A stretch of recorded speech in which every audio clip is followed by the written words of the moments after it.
जय भीम दोस्तों आइए एक बार फिर से आप सभी लोगों का हमारे YouTube चैनल पर हार्दिक स्वागत है। दोस्तों, जैसा कि आपने हमारे वीडियो का थंबनेल पढ़ा, उस पे साफ साफ लिखा हुआ है कि अगर उत्तर प्रदेश में सपा बसपा का गठजोड़ होता है तो वो इतनी बड़ी शक्ति बनेंगे, आप देख लीजिए। आज की जो हमारी चर्चा है इसी बिंदुओं पर होगी। दोस्तों, इस देश में जो राजनीतिक विश्लेषक हैं उनका ये मानना है कि 2019 लोकसभा चुनाव के तरीके से उत्तर प्रदेश के अंदर सपा और बसपा के बीच गठबंधन हो। उनका मानना है कि सपा चाहे किसी भी दल से गठबंधन कर ले, जब तक गठबंधन में बीएसपी शामिल नहीं होगी तब तक ये गठबंधन कामयाब नहीं होगा। आइए इसी विषय पर आज हम चर्चा करेंगे कि अगर सपा बसपा उत्तर प्रदेश में एक साथ आ रहे हैं तो वो कितनी बड़ी ताकत बनेंगे, कैसे वो बीजेपी को 80 में 80 सीटें हरा पाएंगे, जो कि अखिलेश यादव का स्टेटमेंट है। दोस्तों, इसके लिए हम आपको लेकर के चलते हैं 2022 के विधानसभा चुनाव की ओर। साथियों, आपको बताता चलूं, उत्तर प्रदेश में कुल आबादी का लगभग 15.2% मतदाता है। कुल जनसंख्या यहाँ के लगभग 22 करोड़ के आसपास बताई जाती है। इन 22 करोड़ में से लगभग 15.2 करोड़ लोग मतदाता हैं जो वोट डालते हैं। दोस्तों, अब अगर हम बात करें इस देश में बसपा, सपा और अल्पसंख्यक, जो कि इन्हीं दोनों पार्टियों को वोट करते हैं, इनकी आबादी पर साथियों आपको बताता चलूं, ये माना जाता है कि जो बसपा है वो इस देश में दलितों का प्रतिनिधित्व करती है। ये एक दलित पार्टी है। साथियों, अगर हम बात करें उत्तर प्रदेश के अंदर दलितों की, तो यहाँ पे दलितों की लगभग आबादी 22% के आसपास है और ओबीसी इस देश की कुल आबादी का लगभग आधा है। यहाँ पर अगर हम इन दोनों गठजोड़ों की बात करें तो दोस्तों ये लगभग 72% के आसपास पहुंच जाएगा। लेकिन हम ना तो पूरे एससी कैटेगरी की बात करेंगे, ना तो पूरे ओबीसी कैटेगरी की, क्योंकि अनुसूचित जाति के एवं पिछड़े जाति के लोग भी बीजेपी को वोट करते हैं। पूरा वोट ना तो ओबीसी समाज का ना ही एससी समाज का, इन दोनों पार्टियों को ट्रांसफर होता है। साथियों, अब हम बात करें उन जातियों की जो सपा और बसपा को वोट करते हैं। साथियों, मुख्य तौर पर यह माना जाता है कि जो बसपा है वो इस देश में जाटव जाति के वोटों पर अपना एकाधिकार जमाए हुए है।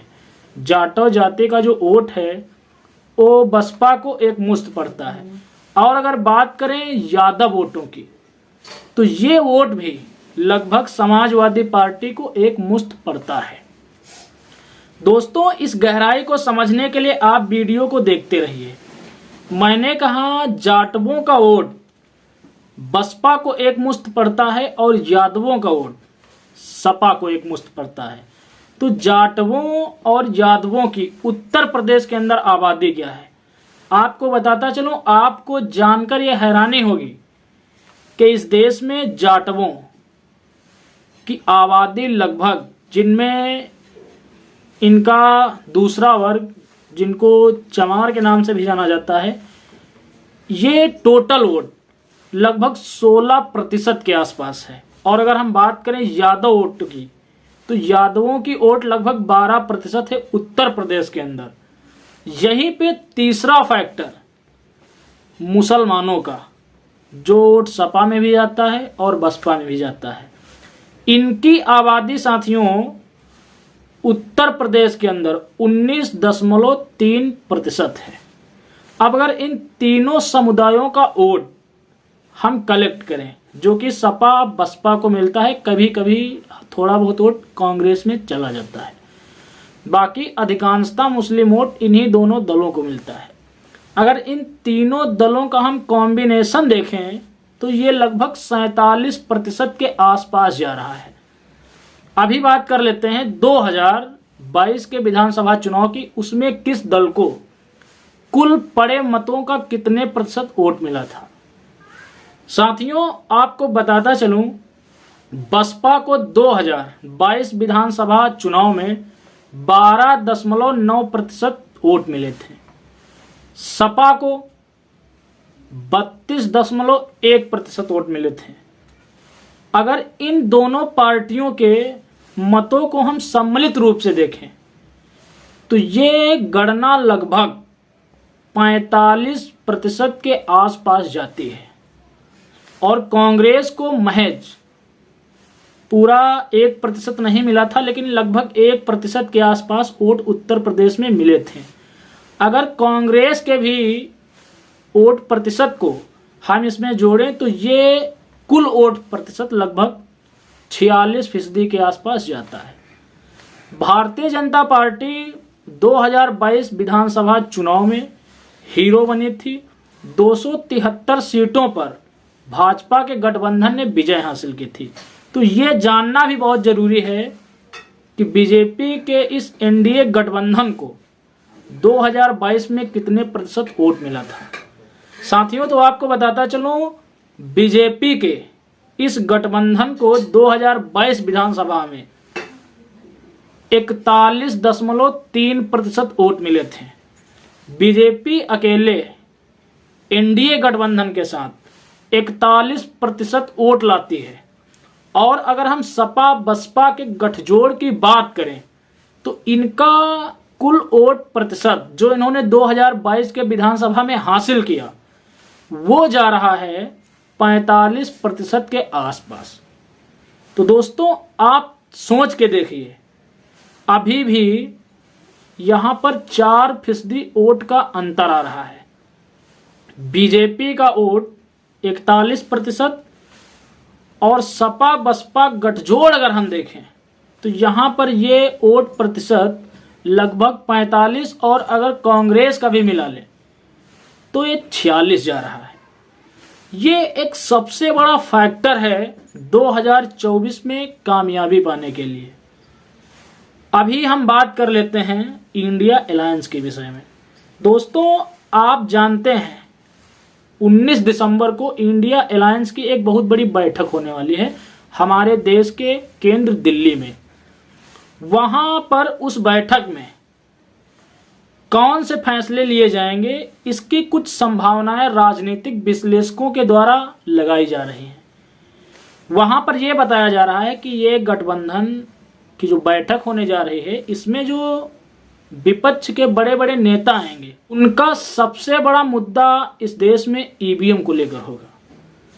इस देश के विपक्षी नेताओं का ये संघर्ष है कि 2024 लोकसभा चुनाव बैलेट पेपर से हो और उन लोगों की मांग ये भी रहेगी कि इस देश में जातीय जनगणना करवाई जाए। दोस्तों, सबसे बड़ा मुद्दा रहेगा बीएसपी को इंडिया अलायंस में लिया जाए या ना लिया जाए। कांग्रेस इस बैठक का नेतृत्व करेगा और आपको बताता चलूं, कांग्रेस ये चाहता है कि उत्तर प्रदेश के अंदर कांग्रेस का गठबंधन सपा से ना होकर बसपा से हो जाए।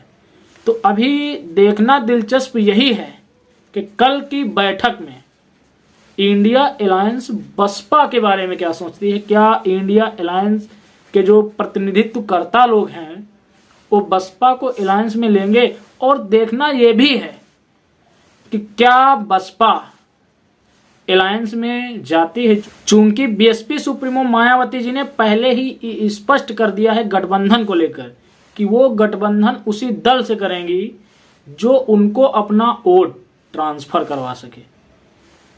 बाकी आपको क्या लगता है दोस्तों?